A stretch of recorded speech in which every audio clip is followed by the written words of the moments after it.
پھر اخبار کے پڑھنے کا مطلب یہ ہوا کہ حکام سے ہوتا ہے کہ نہیں، حکام سے تو اللہ کرتے ہیں، اللہ کرنے والے ہیں۔ یہ سب سے بڑی لایانی ہے، اس سے بڑی لایانی اخبار تو کہیں ملے گا نہ ملے گا، اس سے بڑی لایانی یہ موبائل ہیں جنہیں لوگ جماعت میں لے کر پھرتے ہیں۔ اس کا جسم جماعت میں ہے، اس کا دماغ، اس کا دل، اس کی فکریں اپنے مقام پر ہیں۔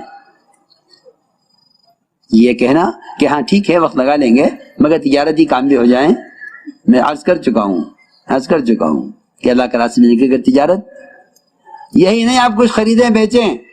اب تو تم دیکھو گے بڑے بزنس مین ہیں، بڑے تاجر ہیں، جماعت میں نکلے ہیں، موبائل پر ساری تجارت چل رہی ہے، کیونکہ اس زمانے میں تجارت کے وہ طریقے آ گئے ہیں کہ نہ آپ کو کسی دکان کی ضرورت ہے، نہ کسی کارخانے کی ضرورت ہے، نہ کسی گودام کی ضرورت ہے، نہ کسی مال کے لا کر بھر کر رکھنے کی ضرورت ہے۔ سنا یہ ہے کہ لوگ موبائل پر تجارت کر لیتے ہیں، چیز خرید بھی لیتے ہیں، بیچ بھی دیتے ہیں۔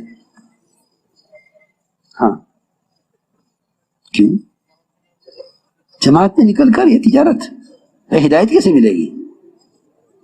اس کے علاوہ جتنا اوقات کو ضائع کرنے والا اور جتنا ایمان کی حلاوت کو ختم کرنے والا اور جتنا فرشتوں کی آمد کو روکنے والا یہ موبائل ہے، خدا کی قسم اس سے بڑا فحش دنیا میں اب تک کوئی پیدا نہیں ہوا تھا، اس سے بڑا شیطان دنیا میں کوئی پیدا نہیں ہوا۔ یہ 100 شیطانوں کا ایک شیطان ہے جسے جماعت میں ساتھی لے کر پھرتے ہیں اور سمجھتے ہیں کہ ہم بیانات ٹیپ کر کے پہنچا رہے ہیں، دین کی خدمت کر رہے ہیں۔ دین کی خدمت نہیں کر رہے، دین کے ساتھ کھیل کر رہے ہیں، یہ دین کے ساتھ کھیل کر رہے ہیں، یہ خیانت ہے۔ یہ دین کے ساتھ کھیل کرنا ہے کہ آوازیں ٹیپ کر کے پہنچانا اور سمجھتے ہیں کہ دین کی خدمت کر رہے ہیں۔ مجھے تعجب ان لوگوں پر جو بیانات ٹیپ کر کے پھیلاتے ہیں اور سمجھتے ہیں کہ ہم دین کی خدمت کر رہے ہیں۔ نہیں، یہ خدمت نہیں ہے، یہ خدمت نہیں ہے، بلکہ دین کی باتوں کو لے کر خود پھرو، یہ دین کی خدمت ہے۔ نشر و اشاعت کرنا اور آوازیں منتقل کرنا یہ تو رواجی چیزیں ہیں، ان سے ہدایت کے ملنے کا، تربیت کا اور علم کے پھیلنے کا تو کوئی سوال ہی نہیں ہے۔ یہ تو دھوکہ لگا ہے زمانے کے لوگوں کو کہ یہ بھی ایک طریقہ ہے، یہ کوئی طریقہ نہیں ہے۔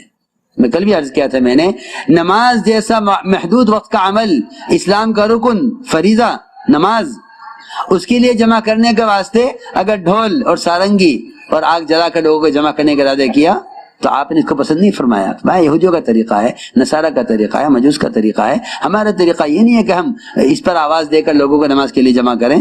تم جا کر لوگوں کو نماز کے لیے بلا کر لاؤ جی۔ اور اس زمانے کے لوگ ان حالات کو جو محض فحش